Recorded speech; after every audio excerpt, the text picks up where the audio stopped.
Sejam bem-vindos ao Jogo Económico. A partir de agora pode seguir-nos no site e nas redes sociais do Jornal Económico, mas também na Bola TV. Já sabe, ouça este programa sempre que quiser, também em formato podcast. Da expansão para novos mercados à saída de bolsa, passando pela centralização dos direitos televisivos. O convidado do Jogo Económico desta semana revela nesta edição um plano estratégico para que o Benfica seja financeiramente sustentável e desportivamente vencedor. O gestor Mauro Xavier vem a este programa explicar como é possível revolucionar a gestão do clube com ideias que vão desde a diversificação de receitas até à modernização da experiência do adepto. Este será o tema para a segunda parte desta edição. Na primeira parte vamos analisar os anúncios de transferências completamente fora de época, um espaço privilegiado para fechar transações de jogadores e ainda a soma que o Benfica garantiu nesta edição da Liga dos Campeões. Vamos partir para o hat-trick.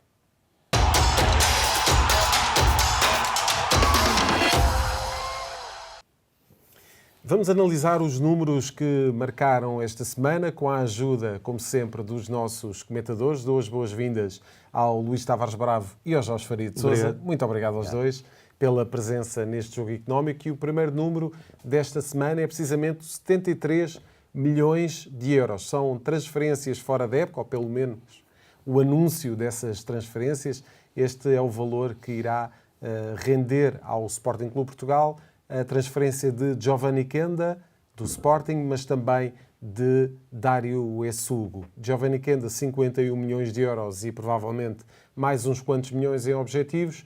Dário Essugo por 22 milhões de euros. Vamos precisamente abordar esta transferência, estes anúncios de transferência, que não são oficiais, Jorge, estão apenas no domínio das redes sociais e dos especialistas em transferências que estão no X, sobretudo, mas de qualquer forma não deixa de ser inusitado que a 8 jogos do final do campeonato que apareça aqui o anúncio de uma transferência de alguém que tem muito impacto, e aqui falo naturalmente de Giovanni Kenda, que tem muito impacto numa das equipas que está perfeitamente dentro da corrida pelo título.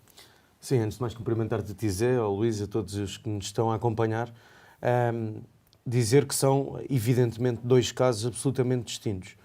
Giovanni Kenda, um jovem que foi lançado esta temporada ainda por Ruben Amorim. Acho que é a grande surpresa, a grande revelação da Liga Portuguesa esta temporada. Tem apenas 17 anos, tem um talento que é absolutamente indiscutível e para quem acompanhava já nas seleções jovens ou mesmo nas escolas de formação do Sporting, para termos ideia, ele chega à equipa B com 15 anos, 15, 16 anos e, portanto... E sem valor de mercado. E sem valor de mercado na altura. Ruben Amorim, até a propósito do Kenda, o ano passado, quando questionado se o Kenda poderia jogar o último jogo do campeonato para se sagrar campeão nacional, referiu que o Kenda tinha muito tempo para conquistar títulos pelo Sporting e, portanto, aí se percebe aquilo que o treinador perspectivava e até a própria estrutura. Estamos, de facto, perante provavelmente o melhor talento da atualidade do futebol português, do jovem talento da atualidade. E eu acho que acaba por ser, se quisermos comparar até com Estevão do Palmeiras, acho que acaba por ser um negócio interessante para o Sporting. Será, ao que tudo indica, e veremos quando for comunicado oficialmente a transferência, será, ao que tudo indica, 51 milhões de euros. O Estevão, por exemplo, está a aguardar que faça aos 18 anos para poder rumar ao Chelsea e foi numa transferência a rondar, julgo, os 34 milhões de euros e, portanto, o que anda a ter aqui uma valorização superior. Para já, no imediato, provavelmente será cerca de 51 milhões de euros, com a possibilidade, e eu acredito que aí a direção do Sporting e a Sporting SAD irão tudo fazer para adicionar aqui outras cláusulas por objetivos ou mesmo ou até uma eventual percentagem numa futura venda, etc. Há alguns mecanismos onde o Sporting poderá fazer um encaixe ainda superior para, como disse, um jovem de 17 anos como produto da formação. Acho que será indubitavelmente um encaixe financeiro interessante. sendo que é o que tem vindo a ser veiculado até pela própria imprensa desportiva.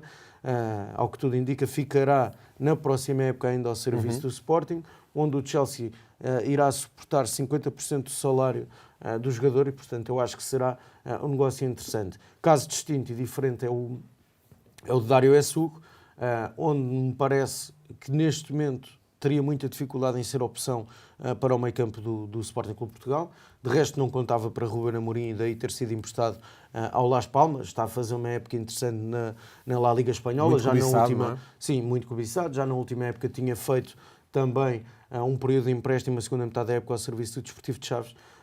Agora, olhando para o Dário, acho que é uma situação diferente e acho que é um valor muito interessante e que o encaixe acima dos 20 milhões de euros para um jogador que eu acho que teria muita dificuldade em entrar no 11 do Sporting Clube de Portugal, caso não haja nenhuma saída, olhando para Morita De Baste, Morten Yilmaz, do próprio João Simões, que eu acho que agarrou muito bem a oportunidade que foi tendo ao longo da época, e ver outros jogadores da própria equipa B que eu acho que têm potencial para atingir o patamar da equipa principal, acho que não deixa de ser um encaixe também muito interessante para o Sporting Clube de Portugal. Muito bem. Luís, tivemos aqui o Sporting a conter-se pelo menos em 2 janelas de mercado para não vender os seus principais jogadores e agora, a alguns jogos do final da temporada, vemos aqui o anúncio não oficial, mas oficioso, de que pelo menos há uma grande transferência já a ser feita no mercado de verão. Como é que viste esta revelação?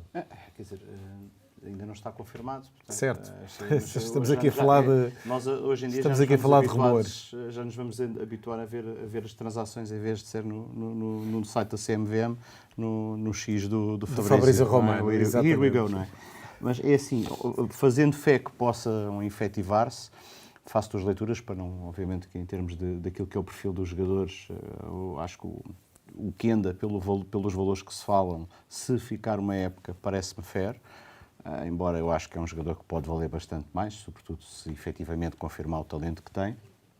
Mas dizer que aquilo que sinaliza é que o Sporting estará a preparar já a próxima época e se isto se confirmar, não precisava de ser divulgado, mas se a confirmar significa que provavelmente também já haverão negociações sobre o que é que será, quem que serão as transferências que virão para suprir o plantel na próxima temporada. Eu diria que isto é trancar ganhos e trancar receitas. O futebol português não vive sem receitas extraordinárias de transferências e acho que o Sporting tem ainda uma super transferência para fazer.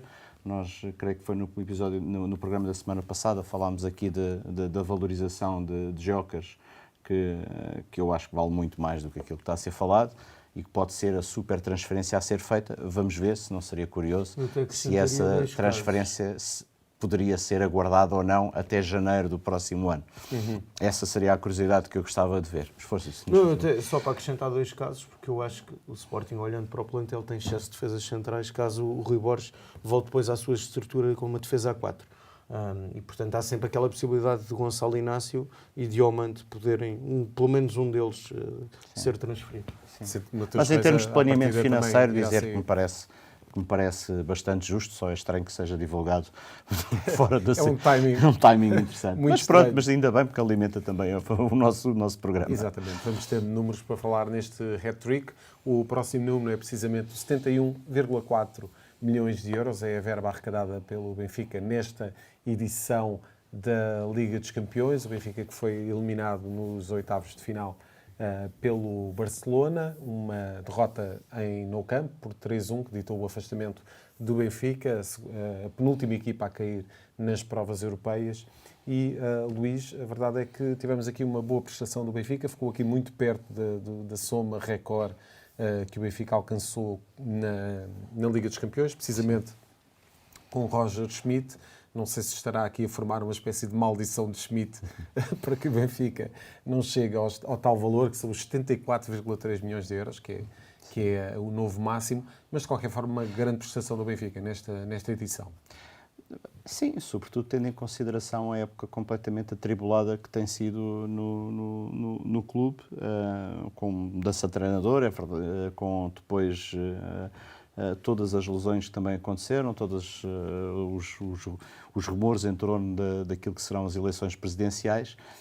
Acho que a vertente desportiva acabou por ser aquilo que era, digamos, o objetivo, diria eu, que é passar de uma equipa.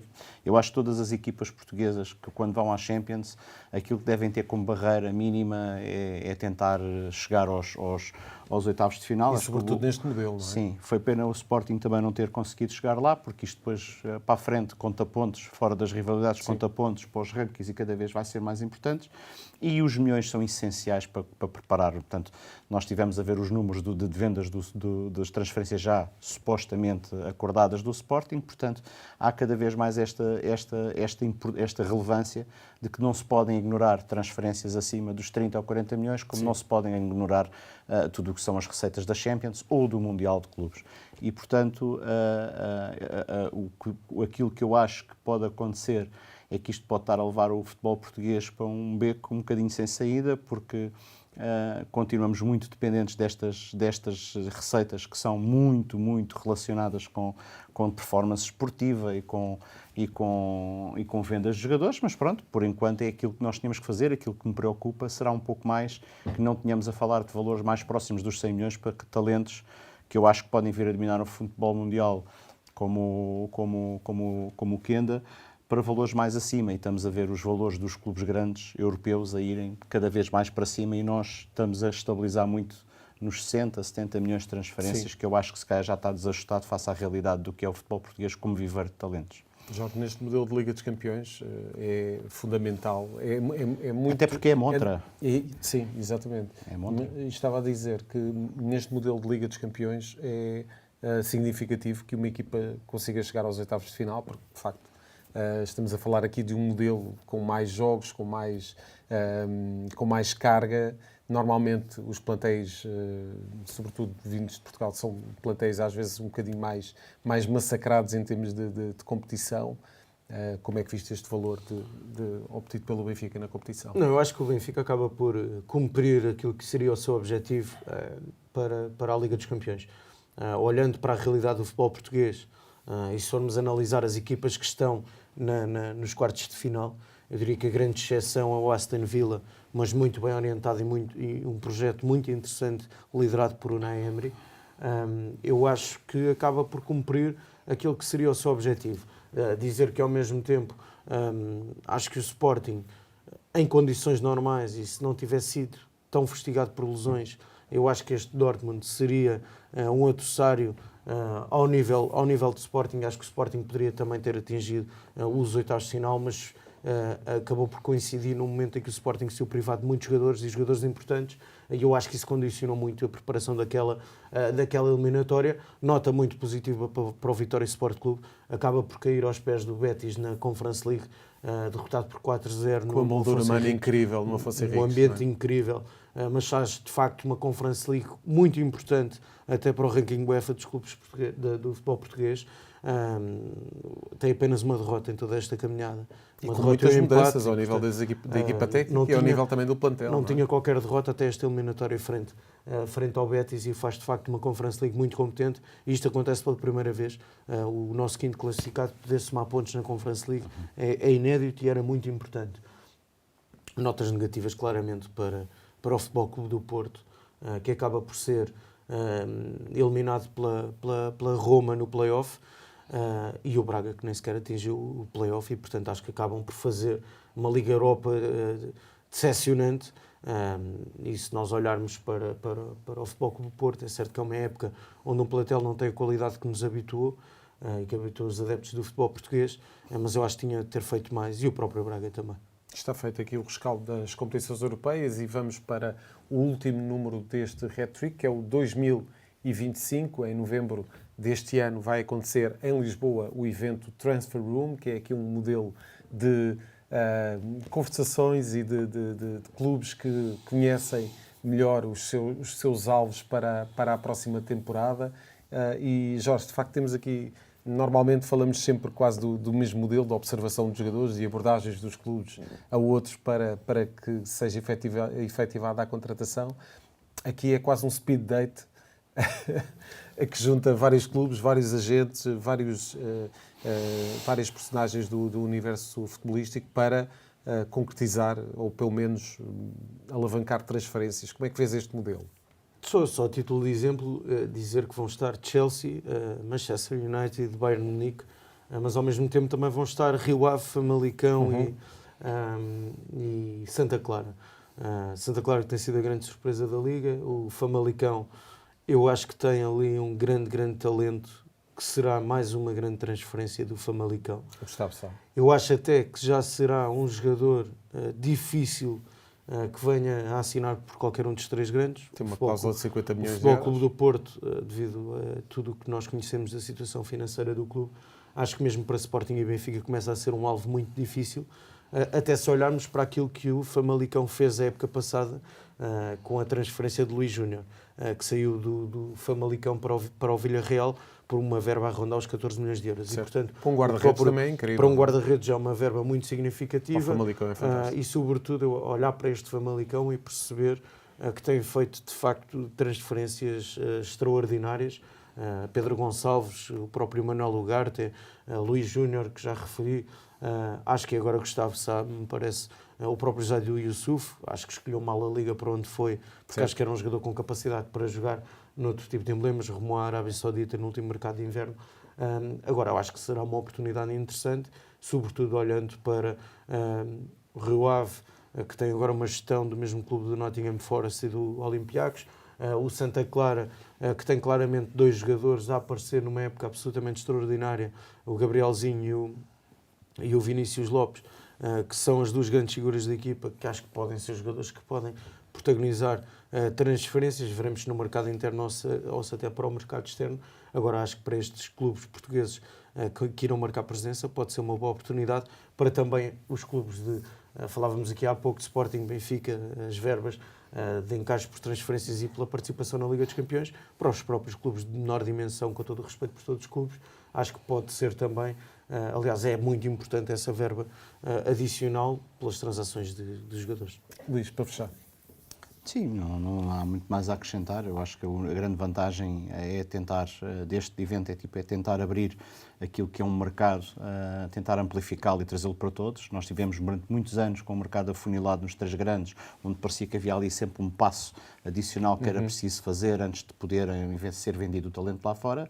Das coisas boas que o investimento de capital trouxe para os clubes portugueses foi infraestrutura, que permitiu que Santa Clara e a Famalicão, Rio Ave, pudessem competir de forma profissional e ter este tipo de estratégia de saída, que é assim que normalmente se chama nestas coisas, e que Portugal, de facto, se posiciona como um mercado que, apesar de depender muito das transferências, produz também muito talento, e isso é uma mais-valia, eu diria que é, se calhar, a melhor mais-valia que o campeonato português tem face aos competidores numa altura de grande transformação. Muito bem, e está fechado o hat-trick desta semana. Já a seguir, na segunda parte do Jogo Económico, vamos falar do futuro do Benfica. É já a seguir na segunda parte deste Jogo Económico.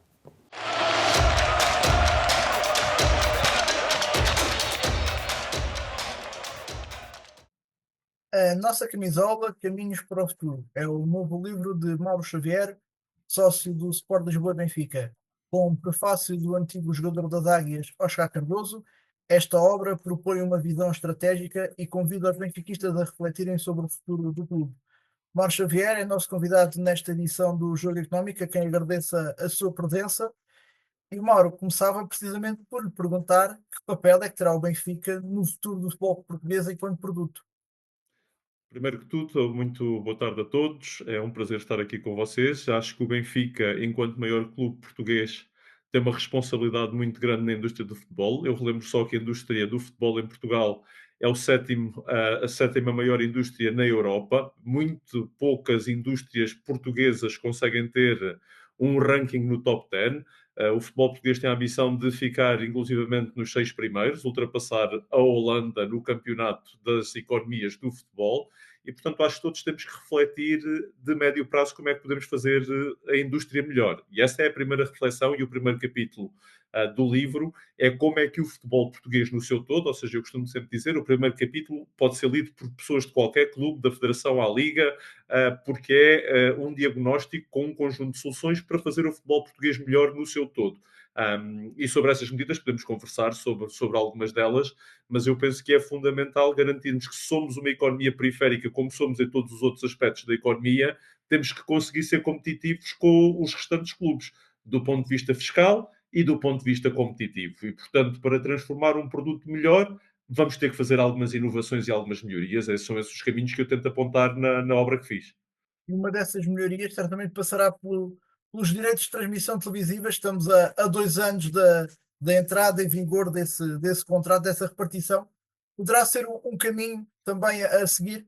Não, Rodolfo, só para dar aqui 2 ou 3 notas, porque só 2 economias, a nossa e a de Chipre, é que não têm os direitos centralizados. Portanto, os direitos serem centralizados, eu acho que é um caminho óbvio e obrigatório. Eu acho que temos que conseguir centralizar os direitos do futebol português. Portanto, eu sou favoravelmente à lei em vigor. Agora, a questão e o detalhe está sempre é como é que esta centralização é feita, ok? E se nós quisermos olhar aqui para os vários modelos históricos do que tem acontecido, nós estamos a chegar ao fim do modelo atual. E quando os modelos chegam ao fim da sua rentabilidade, qual é o modelo atual? É um canal de televisão pago premium, com valor adicional para além da subscrição. Estamos perante um país que tem a cobertura quase total do cabo, portanto, não estamos a falar de achar que vamos ter novos subscritores de televisão por cabo. Nós já temos 4 milhões de subscritores no país, que é correspondente ao número de lares. Se olharmos em Espanha, por exemplo, a subscrição da televisão por cabo ainda não chegou aos 30%, portanto ainda tem uma penetração muito grande da TDT e logo os canais premium podiam ter expansão. Em Portugal não, o número de lares máximo foi atingido e a única coisa que temos vindo a crescer nos últimos anos é o conceito de pirataria, portanto as receitas não têm aumentado. E, portanto, a solução que eu proponho para resolver o conceito da pirataria, para maximizar as receitas, é bastante disruptiva, mas ao mesmo tempo é um ovo de Colombo. Porque é que eu lhe chamo um ovo de Colombo? Porque às vezes aquilo que está mais à nossa frente é aquilo que nós tardamos a ver primeiro, porque estamos tão envolvidos em novos modelos que não percebemos que o pêndulo voltou novamente para o sítio anterior. Aquilo que eu defendo é que em Portugal, quem tem interesse em pagar pelo conteúdo chamado futebol são os operadores de comunicação, mas enquanto um produto diferenciador e concorrencial. O que é que isto quer dizer? É que a Benfica TV, durante 2 anos, e depois no futuro a Liga TV, seja um canal exclusivo da nós, da Vodafone ou da Mel, não me interessa qual dos operadores, mas exclusivo e não tendo um custo adicional.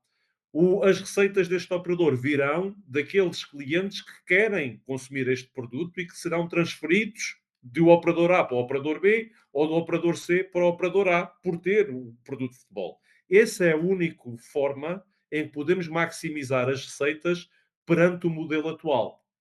Porque se formos numa lógica em que nenhum dos operadores de comunicação tem interesse, porque todos têm a Sport TV no seu canal ou todos têm a Benfica TV na sua grelha, eles não vão investir um euro, porque para eles esse produto já está, nunca será diferencial. Esses são os únicos que têm interesse em ter essa diferenciação.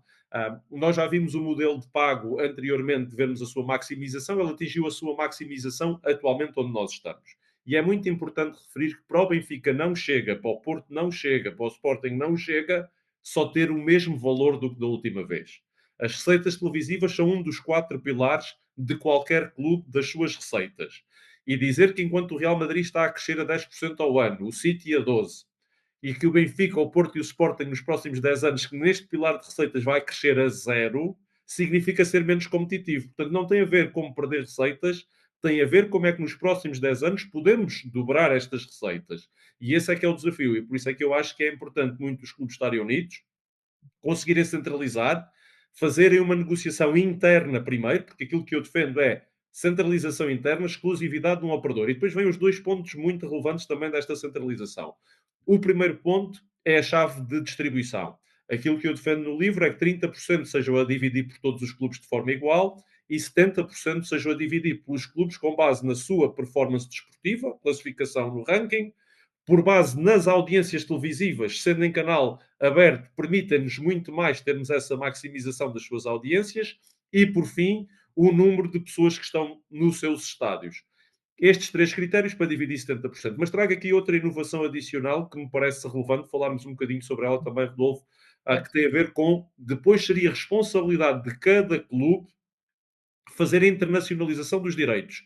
Não dos seus 17 jogos em casa, porque é a única coisa que poderiam fazer hoje, mas dos seus 34 jogos. E também contribuindo com essa chave da ativação de 30% dessas receitas serem divididas por todos, com a diferença que 70% seriam para elas. Isto porquê? Porque hoje o Benfica poderia vender os seus jogos na Turquia, porque tem jogadores turcos de interesse, e portanto poderia haver interesse de fazer essa venda desses jogadores, desses direitos televisivos, mas não é do campeonato português. Eles querem seguir uma determinada equipa. Da mesma forma que nós seguimos o José Mourinho, o Ruben Amorim ou o Cristiano Ronaldo, nós não estamos a seguir um determinado campeonato. Nós temos a afinidade com alguém e queremos fazer esse seguimento.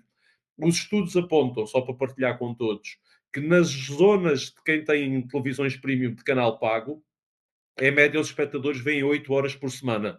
2 horas do Clube de Coração, 2 jogos da principal liga que atualmente é a inglesa, já foi a italiana, já foi a espanhola, e depois um daquilo que seja o jogo que eles consideram da jornada, que pode ser do seu rival, pode ser um Barcelona Atlético de Madrid, pode ser qualquer outro jogo. E, portanto, Portugal, os clubes portugueses, para entrarem neste espaço, vão ter que internacionalizar individualmente. Todos são beneficiados, ou seja, sempre que o Benfica vender os seus jogos fora e consiga abrir um mercado, são beneficiados. E essa responsabilidade tem que ficar dos clubes. Os clubes não se podem começar a dizer que os seus orçamentos dependem exclusivamente da centralização e da Liga. E, portanto, de forma resumida, são estes 3 pontos que eu defendo. Centralização sim. 2, canal exclusivo a um operador com negociação individual entre eles. E depois a internacionalização ficar dependente dos clubes. E finalmente a chave da ativação de distribuição de receitas 70-30 e os 70 serem com base em performance desportiva, audiências e número de pessoas em estádio. E pegando precisamente nesses 3 pilares que elencou, e sabendo-se como funciona culturalmente e futbolisticamente o futebol português o futebol português, que é muito na cultura do ganhar, desde que o clube ganhe, tudo o resto não importa, sabendo-se que há agora uma nova vaga do dirigismo, nomeadamente nos 3 grandes em Portugal, acredita que há abertura para haver esse diálogo e chegar-se a um consenso para que lá está, o futebol português saia daqui mais forte. Essa é a responsabilidade da Liga, mas em limite, se a Liga não o fizer, é um diploma do Governo e, portanto, em limite terá que ser o Governo a estipular esta medida. Portanto, nós estamos perante algo que é regulado e que está a ser imposto. Portanto, não foram os clubes que se decidiram juntar para centralizar, vamos ser muito claros, não foram os clubes que tomaram essa decisão, foi o Governo que impôs. E, portanto, se não houver consenso na chave da ativação, vai ter que haver uma chave da ativação com critérios objetivos. Eu gostaria muito que os clubes se entendessem, mas aquilo que estamos a ver hoje para as eleições da Liga não mostra provavelmente nada de bom. Porto e Braga de um lado da barricada, Benfica e Sporting do outro lado da barricada, 2 perfeitos desconhecidos como candidatos a líderes e que estão no meio de uma campanha e que até agora não deram uma palavra sobre aquilo que é mais importante no futebol português, qual é o seu modelo de centralização. E não é possível continuarmos nestes jogos de espelhos em que as pessoas são candidatas e assumem lugares sem nós sabermos aquilo que pretendem fazer ou como resolver um dos principais problemas do futebol em Portugal. E, portanto, do meu lado, muito gostaria de ouvir os candidatos à Liga, mas, sobretudo, pudesse aparecer um outro candidato ou outros candidatos fortes que pudessem unir o futebol português. Voltando aqui aos desafios e à gestão da Benfica SAD, vimos nos últimos dias e semanas a proposta do Benfica poder aumentar o seu estádio, agora também recentemente de ter lucros de 500 milhões de euros anuais. Pergunto-lhe, por um lado, se estes desafios da SAD do Benfica coincidem com os retos que se colocam ao negócio do futebol em Portugal e, por outro lado, como é que qualifica a atual gestão do Sport Lisboa e Benfica e quais é que deveriam ser, no seu entender, as prioridades da SAD em relação ao futuro do clube? Foi como eu disse quando lancei o livro, as ideias, independentemente da paternidade das mesmas, elas são do clube e, portanto, eu não estou preocupado se é a direção A, B ou C que as implementa. E fiquei muito contente que, passado 2 ou 3 dias do livro ser público, a direção do Benfica utilizou pela primeira vez a palavra estratégia, que era uma das coisas que eu dizia que o Benfica tinha que ter um plano estratégico. E que foi apresentar um plano estratégico para muitos destes pontos que tocam no livro. Isso dá-me uma alegria tremenda de começar a ver essa conversa. Agora, o detalhe faz toda a diferença. Eu sou uma pessoa extremamente ambiciosa e, portanto, passar de 300 para 500 milhões é relevante, é importante, um, e eu isso não me assusta. Depois de ler essa entrevista, duas reflexões. Um, gosto da ambição.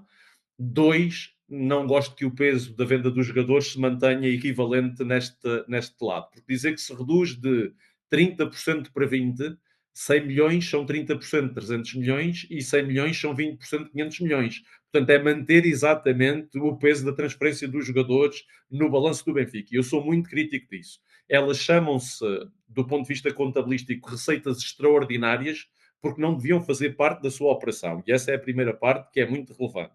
As receitas extraordinárias que são a venda dos jogadores, eu defendo que só possam ser aplicadas em três coisas. Uma, investimento direto nas infraestruturas do clube, modernizar o clube e, portanto, não para a sua operação, primeiro ponto.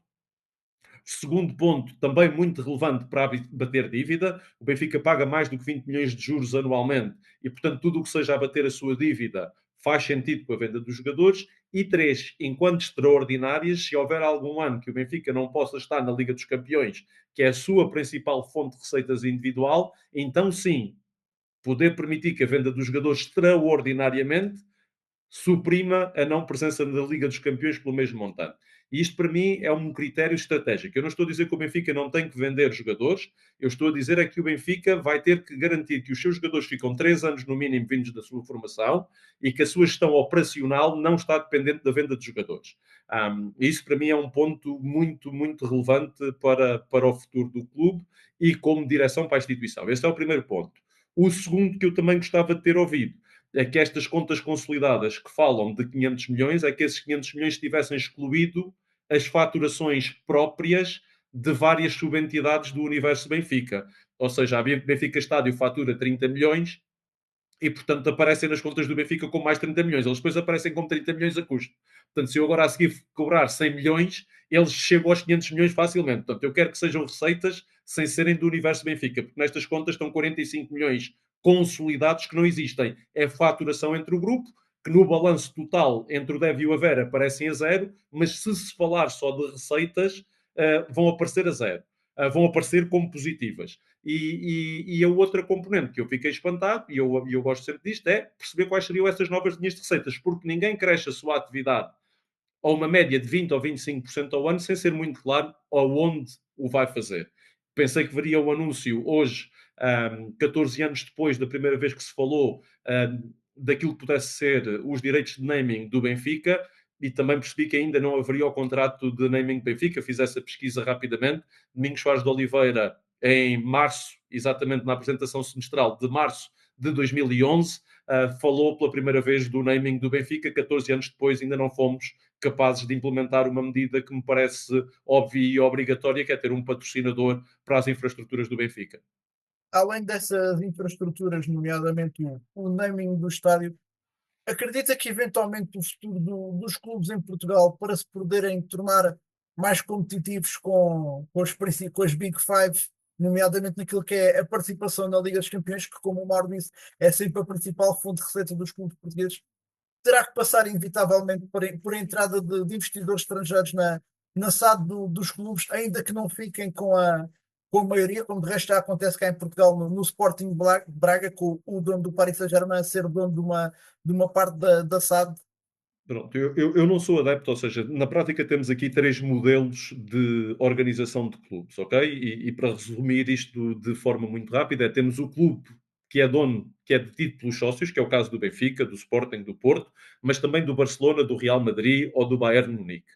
Temos os clubes que são detidos por um acionista único e que são donos eles próprios, é aquilo que acontece na maioria dos clubes em Itália e na maioria dos clubes em Espanha, em Inglaterra, e agora começamos a ter clubes que detêm vários clubes, que é Como acontece no uma City. coisa que eu até acho que é contra a competição, que é eu próprio tenho vários clubes, que é o caso do City Group ou o caso do John Do Texter, Red Bull, sim. existem várias dessas situações. Portanto, nós temos três modelos. O modelo que eu acredito é o clube detido por sócios, porque os sócios são a alma do clube, os sócios são a razão da existência do clube, ok? Esse é o primeiro ponto. Agora, existindo isso, acho que o Benfica deve sair de bolsa, porque entrou em bolsa para se financiar e neste momento o valor das suas ações não vale 30 milhões no mercado, as que são detidas por elementos que não são do Benfica, não tem necessidade de se financiar na Bolsa, não gera dividendos e estes investidores não estão associados ao core business do Benfica. Qual é o core business do Benfica? Já percebemos que tem 4 grandes receitas. Se os prémios da UEFA só a equipa é que pode contribuir em campo, quais são as outras 3 receitas? São direitos televisivos, dia de jogo, merchandising e patrocínios. E eu, sim, acho que o Benfica não deve ter a questão de ter clubes estrangeiros a deter o Benfica e se liminarmente contra, independentemente de ser até 50%, portanto, nenhum concorrente direto, e por isso é que fui contra a entrada de John Textor no Benfica, porque era um concorrente direto potencial do Benfica, mas sou favorável a que existam 3 parceiros estratégicos, cada um com um limite de 15%, dando os 3 45%, alinhados com cada um dos nossos pilares de receitas que nós vamos ter que duplicar nos próximos 10 anos. E esse é o desafio que eu acho que o Benfica vai ter que fazer no curto prazo, que é retirar de bolsa, recomprar as suas ações e depois encontrar esses seus 3 parceiros alinhados com as suas atividades. Mauro Xavier, estamos já há pouco tempo do final desta entrevista, mas estamos também a poucos meses das eleições no Sport Lisboa-Benfica. O Mauro disse há dias que não colocava de parte a hipótese de uma eventual candidatura. Não, pergunto se vai avançar com essa candidatura ou não e o que é que está aqui a aprender ou o que é que está aqui a Eu depender fico com eventual pena porque avanço. sim, não, mas eu sou totalmente transparente, como fui no outro dia e serei sempre. Aquilo que eu disse de forma inequívoca é que, este livro não é um programa de candidatura, é um contributo para o Benfica, porque se fosse um programa de candidatura era apresentado em eleições e era um programa eleitoral. Ninguém de bom senso, se estivesse a pensar ir a eleições, entregaria todas as suas ideias antes do ato eleitoral. Acabamos de ver a direção do Benfica a ir buscar algumas delas. E isso eu fico muito contente. E que todos os candidatos o façam. Aquilo que eu disse foi o primeiro ponto, isso é, não estou a planear e não está no plano. Fazer isso no curto prazo. Aquilo que eu disse foi, aquilo que eu estudei, aquilo que eu investiguei, aquilo que eu gosto do clube é uma porta que eu não fecho, sem data nem hora marcada para poder assumir esse desafio, se eu entender e entender que tem condições. Não mais do que isso, apenas disse que era candidato a ir ao Marquês em maio, a festejar os títulos do Benfica e, idealmente, logo a seguir ao Jamor. Isso é aquilo que me faz feliz, que é o Benfica ganhar títulos, jogar bom futebol, e se isso ocorrer, não há necessidade nunca de eu equacionar poder ser candidato sequer a essa situação. E, portanto, apenas disse que era uma porta que não fechava em abstrato. Muitas das vezes as pessoas fazem juras de portas fechadas e depois abrem e perdem a palavra. Eu não acho bem que alguém que diga eu não sou mais candidato ou eu não sou candidato e depois tem que rever. Essa é uma porta que eu não fecho. Não vencendo o Benfica esses títulos, acredita, ou devia ou não Rui Costa avançar para as eleições em outubro, caso o Benfica falhe os objetivos da época, ou acha que o atual presidente tem condições para avançar para novas eleições? Numa resposta no minuto. Não, resposta muito clara.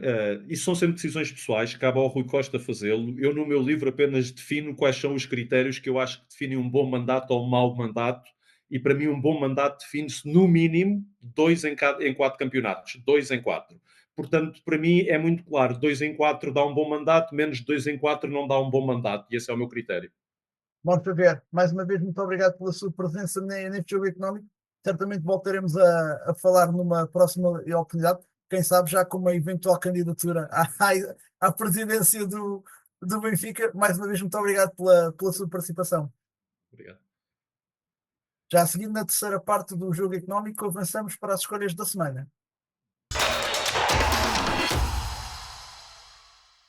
Estamos de volta para a terceira parte do jogo económico e para as escolhas dos nossos comentadores. E esta semana começamos precisamente pela figura que é escolhida pelo Luís. Luís, traz-nos Vitinha. Vitinha foi um dos médios centros em destaque na última ronda da Champions e, sobretudo, em toda a prova da Champions, com uma enorme taxa de acerto de passes, cerca de 222 para aí 90% de acerto de passes.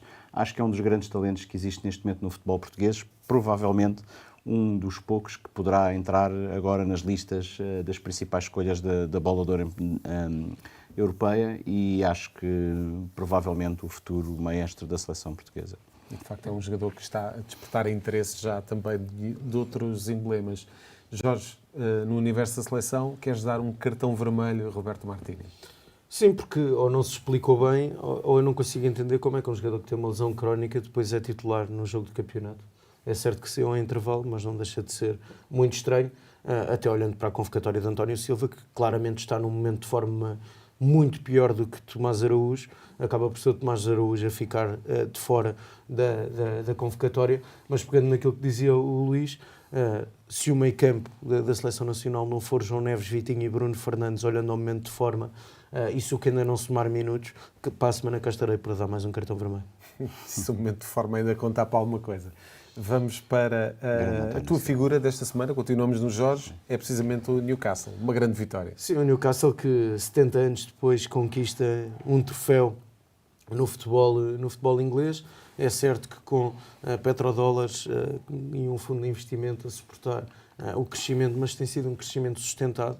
Até se olharmos, é um clube que não entra em loucuras, tem um modelo a jogar em 4-3-3, mas faz uma grande exibição contra o Liverpool, que numa semana perde a taça da Liga Inglesa e é eliminado da Liga dos Campeões. Acho que vencerá a Premier League e sobre isso falaremos, se calhar, noutros programas, mas sobretudo destacar, evidentemente, uma grande exibição do Newcastle, um primeiro troféu nesta nova era do futebol moderno, mas sobretudo olhar para as bancadas e ver aqueles adeptos e de gerações totalmente distintas a celebrar um título pelo qual esperavam há 70 anos. O Luís coloca-se do lado de cá da linha de 3 pontos, agarra na Spalding e vai um triplo. Luís, 4 mil o teu número desta triplos semana. de Stephen Curry, portanto já é uma lenda na NBA, portanto campeão olímpico, e atinge uma marca mítica que nunca ninguém fez, e portanto eu acho que é de assinalar, para não falarmos só de futebol, o feito deste grande atleta mundial desta modalidade. Filho de Del Curry, não sei se alguém se lembra de Del Curry, provavelmente. E treinava com ele, e há vídeos dele a lançar, enquanto Del Curry aquecia. Muito elegante, um grande jogador. Muito bem, Luís e Jorge, muito obrigado pela presença neste Jogo Económico. Está fechada a edição desta semana. Voltamos de hoje a 8 dias, sempre com os números que contam dentro e fora das 4 linhas. Até para a semana.